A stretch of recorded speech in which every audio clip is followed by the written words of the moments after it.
Assalamualaikum warahmatullahi wabarakatuh. Salam Om Swastiastu, Namo Buddhaya, salam kebajikan, salam rahayu.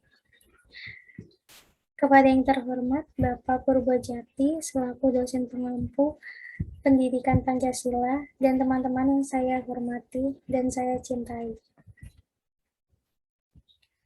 Di sini saya akan memperkenalkan diri terlebih dahulu. Nama saya Rizky Dwi Kurnia Rahayu dengan NIM 21030214043 dari kelas 2021E Program Studi Matematika UNESA. Pada kesempatan kali ini saya akan menyampaikan materi tentang dinamika Pancasila. Di dalam dinamika sejarah Pancasila ini menjelaskan tentang sejarah perjuangan rakyat Indonesia atau penduduk Bumi Putra tahun 1908 sampai dengan proklamasi kemerdekaan 17 Agustus 1945. Lalu proses perumusan Pancasila, persidangan dan kinerja Badan Penyelidik Usaha Kemerdekaan Indonesia atau BPUPKI dan Panitia Persiapan Kemerdekaan Indonesia atau PPKI.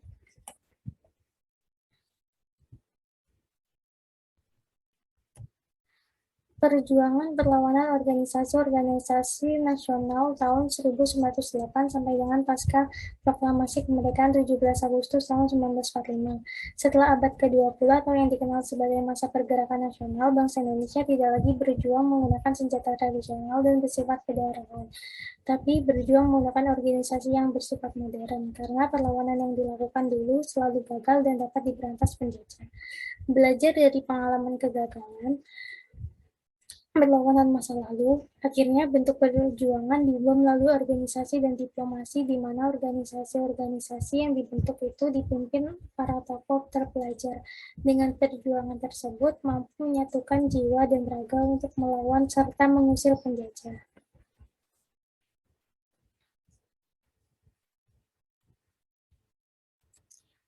Di pembentukan organisasi ini terdapat 3 masa. Yang pertama ada masa pembentukan pada tahun 1908 sampai 1920. Lalu yang kedua ada masa radikal atau non-kooperasi pada tahun 1920 sampai 1930. Yang ketiga masa moderat atau kooperasi pada tahun 1930 sampai 1942. Pertama, masa pembentukan 1908 sampai 1920. Pada masa tersebut berdiri organisasi Budi Utomo, Sarekat Islam Indis Partij. Budi Utomo merupakan organisasi pergerakan nasional pertama yang berdiri. Budi Utomo didirikan oleh Wahidin Sudirohusodo pada 20 Mei 1908. Pada 1908, sejarah Indonesia memasuki babak baru, yaitu masa pergerakan nasional. Lalu masa yang kedua, masa radikal atau non-kooperasi.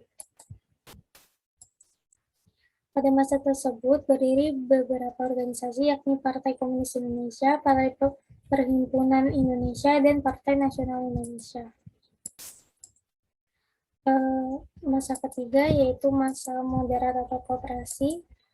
Ada beberapa organisasi yang berdiri pada masa tersebut seperti Partai Indonesia Raya, Gerakan Rakyat Indonesia, dan Gerakan Politik Indonesia.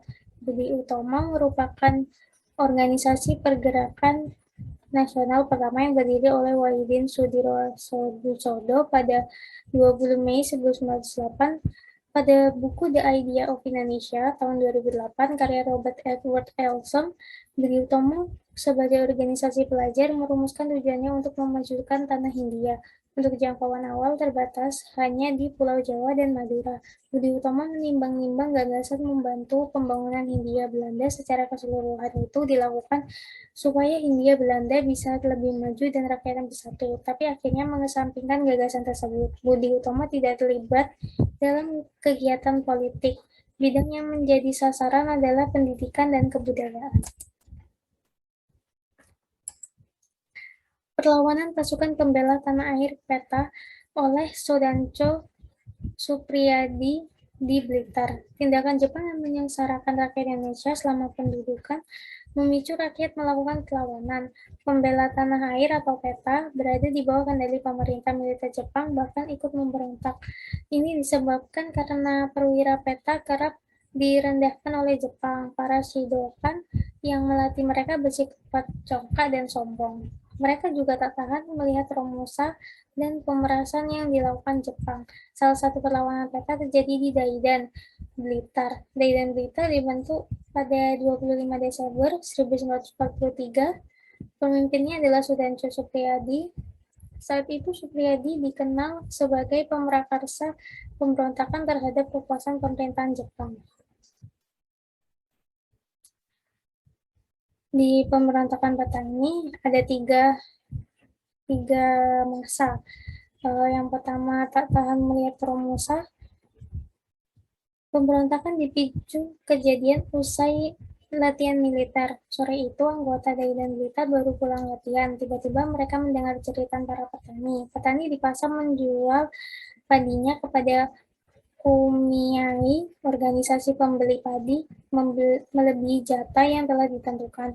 Itu mengakibatkan padi untuk kebutuhan keluarga sendiri tak cukup. Mereka terancam kelaparan. Para tentara PETA juga mendengar Jepang telah memerintahkan pembelian telur besar-besaran dengan harga murah untuk tentara PETA. Padahal mereka sendiri tidak pernah mendapatkan jatah telur.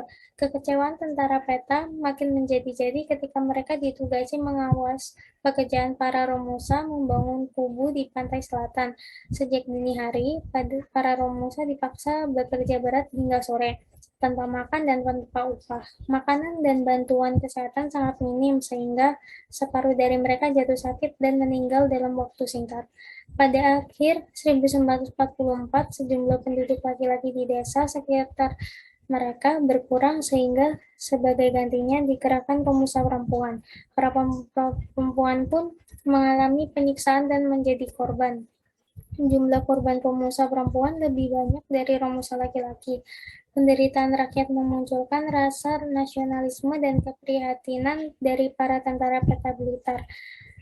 Supriyadi pun pernah menggelar rapat rahasia. Saat itu ia mengungkapkan bahwa tujuan perlawanan adalah untuk mencapai kemerdekaan. Kemudian Sudarso Suparyono juga kerap mengajak bawahannya untuk menyanyikan Indonesia Raya dan di Timur Matahari. Sudarso Partowarjono bahkan mengibarkan bendera merah putih di sebuah lapangan besar pada 14 Februari 1945. Lalu pemberontakan Supriyadi. Kesaksian pembantu utama Bung Karno pada tahun 2008 pada 29 Februari 1945 dini hari. Supriyadi dan pasukannya dimulai bergerak melawan tentara Jepang. Mereka melepaskan tembakan mortir, senapan mesin, dan granat, lalu keluar dengan senjata lengkap. Setelah Jepang mengetahui adanya aksi itu, Jepang segera mendatangkan pasukannya. Pasukan Jepang juga dipersenjatai tank dan pesawat udara. Mereka mencoba menghalau tentara PETA yang melakukan perlawanan. Kekuatan tentara Jepang sulit ditandingi. Jepang menguasai seluruh kota Blitar. Pimpinan tentara Jepang pun menyerukan agar PETA menyerah dan kembali ke kesatuan masing-masing. Beberapa kesatuan tunduk pada perintah Jepang, akan tetapi mereka yang kembali justru ditangkap, ditahan, dan disiksa polisi Jepang. Kurang lebih setengah pasukan Supriyadi kembali. Namun Supriyadi sendiri, Muradi, dan sisa pasukannya tetap setia melawan. Mereka membuat pertahanan di lereng Gunung Kawi dan distrik Pare. Jepang berupaya menahan perlawanan Supriyadi dengan memblokir serta mengepung pertahanannya. Namun pasukan Supriyadi tetap bertahan. Jepang pun sulit mematahkan tekad dan keuletan pasukan Supriyadi. Namun untuk itu, Jepang menggunakan tipu muslihat. Kolonel Katagiri berpura-pura menyerah kepada pasukan Muradi. Kolonel Katagiri kemudian bertukar pikiran dengan anggota pasukan PETA dengan halus. Sikap itu membalikkan hati para pemuda yang sebelumnya geram terhadap Jepang. Kolonel Katagiri berhasil mengadakan persetujuan dengan mereka. Para pemuda peta yang melancarkan serangan pun bersedia kembali ke dalam dan menyerahkan senjata. Katagiri menjanjikan pemberontakan yang telah terjadi hanyalah masalah intan yang tak perlu dibawa ke pengadilan militer. Semua akan diurus oleh Daidancho Surahmat. Lalu ada masa dijebak. Berdasarkan kesepakatan itu, pada suatu hari sekitar pukul 8 malam, Muradi dan pasukannya kembali ke Daidan. Di sana sudah berderet barisan perwira di bawah pimpinan Daidan Surahmat. Kepada Surahmat, Muradi melaporkan mereka sudah kembali dan menyesal karena telah melawan Jepang. Karena sudah malam, Muradi tak melihat bahwa pasukan Jepang sudah mengepung mereka. Senjata mereka pun dilucuti dan langsung ditahan. Murani dan anak buahnya diangkut ke markas Kampetai, Blitar. Sementara Supriyadi yang masih bertahan berhasil ditangkap juga oleh Jepang. Mereka semua sebanyak 68 orang dihadiri di depan mahkamah militer Jepang di Jakarta. Ada yang dihukum seumur hidup dan ada yang dihukum mati. Mereka yang dipidana mati yakni Dr. Ismail, Muradi, Suparyono, Halirman Kudijoyo, Sunanto, dan Sudarmo. Sementara Supriyadi sendiri tidak jelas nasibnya dan tidak disebut dalam persidangan. Tidak diketahui apakah ia tewas dalam pertempuran atau dihukum mati secara rahasia. Sejarah perumusan Pancasila tanggal 29 Mei sampai 1 Juni 1945. Setiap tahunnya terdapat 2 peringatan Pancasila di Indonesia. Pertama, pada tanggal 1 Juni yang menjadi hari lahir Pancasila, dan setiap tanggal 1 Oktober yang menjadi hari kesaktian Pancasila, untuk memperingati para pahlawan yang gugur. Di balik terciptanya Pancasila yang digunakan hingga saat ini, terdapat 3 tokoh penting yang berperan dalam perumusan Pancasila.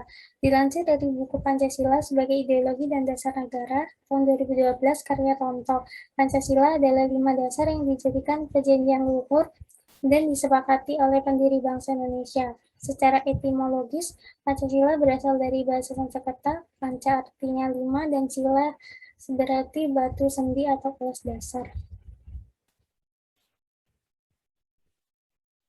Sejarah perumusan Pancasila.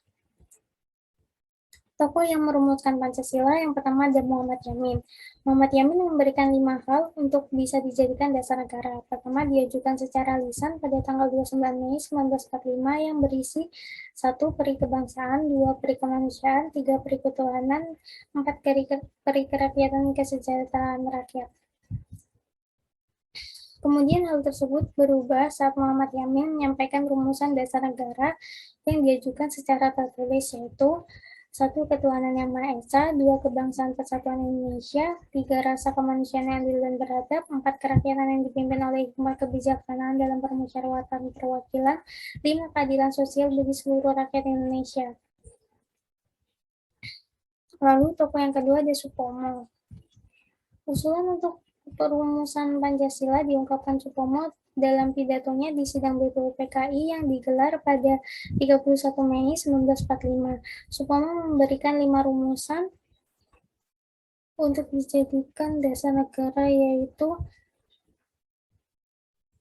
persatuan, kekeluargaan, keseimbangan lahir dan batin, musyawarah, keadilan rakyat.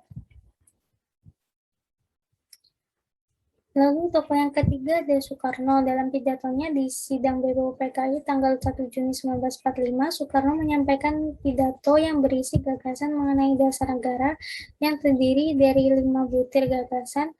Gagasan tersebut adalah kebangsaan Indonesia, internasionalisme dan perikemanusiaan, mufakat dan atau demokrasi, kesejahteraan sosial, ketuhanan yang Maha Esa.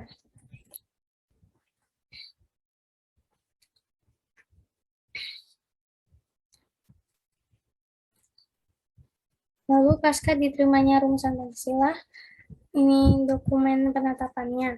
Setelah rumusan Pancasila diterima sebagai dasar negara secara resmi, kemudian diterbitkan beberapa dokumen penetapnya, yaitu rumusan pertama Piagam Jakarta tanggal 22 Juni 1945, yang kedua pembukaan Undang-Undang Dasar, yang ketiga Mukadimah Konstitusi Republik Indonesia Serikat, yang keempat Mukadimah Undang-Undang Dasar Sementara, yang kelima rumusan kedua yang dijiwai oleh rumusan pertama merujuk Dekret Presiden 5 Juli 1959. Analisis pokok-pokok pidato Insinyur Soekarno pada sidang BPUPKI tanggal 1 Juni 1945.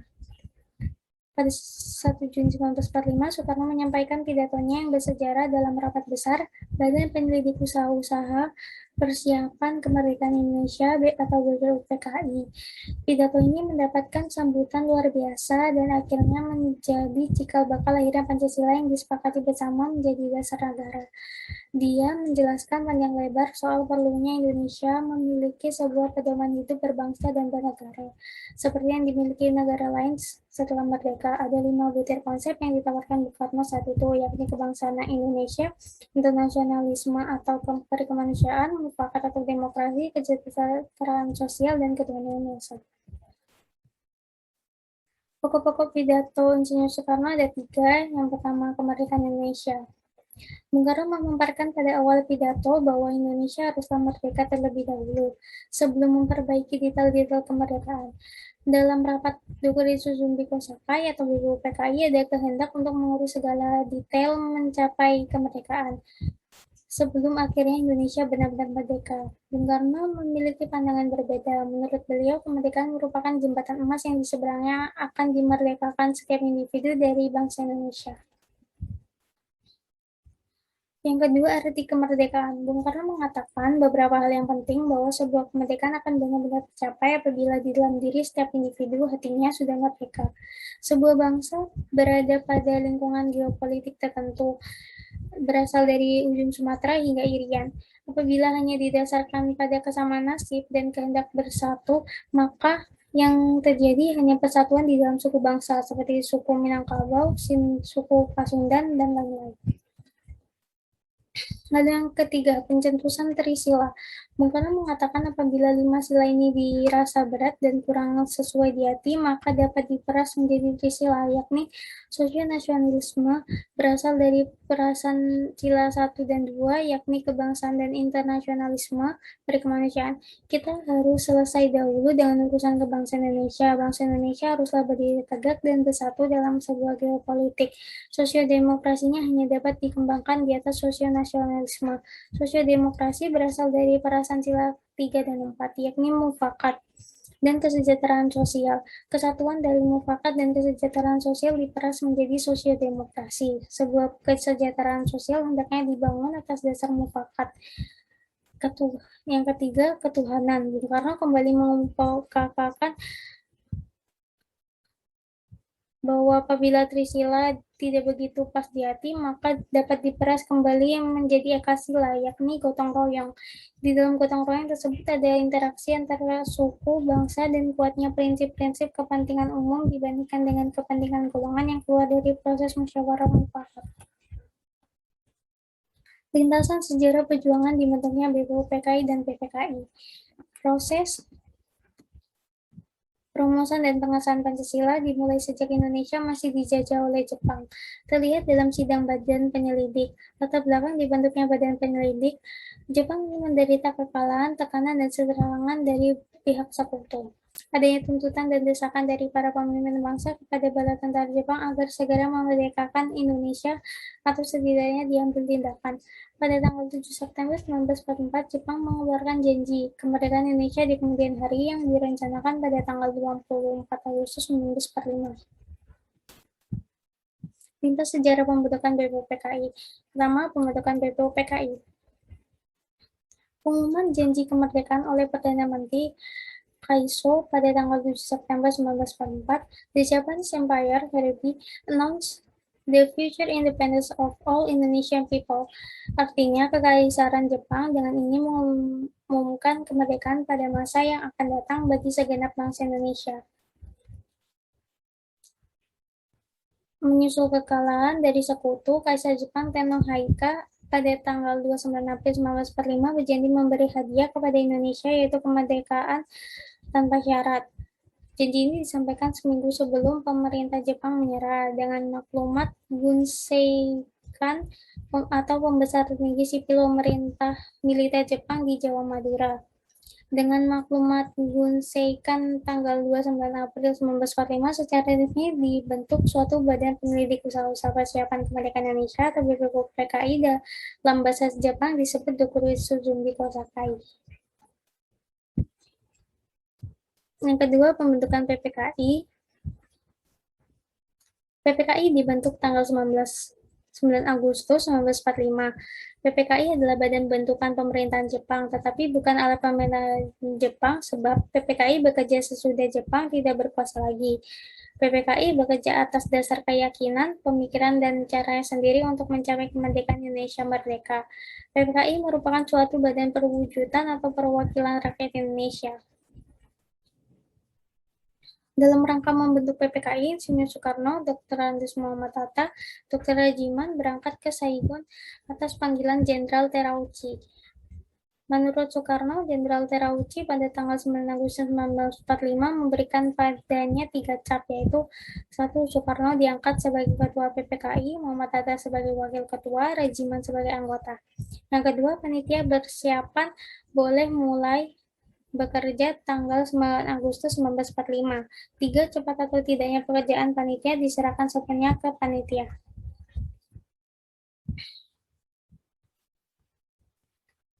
Sekian presentasi dari saya.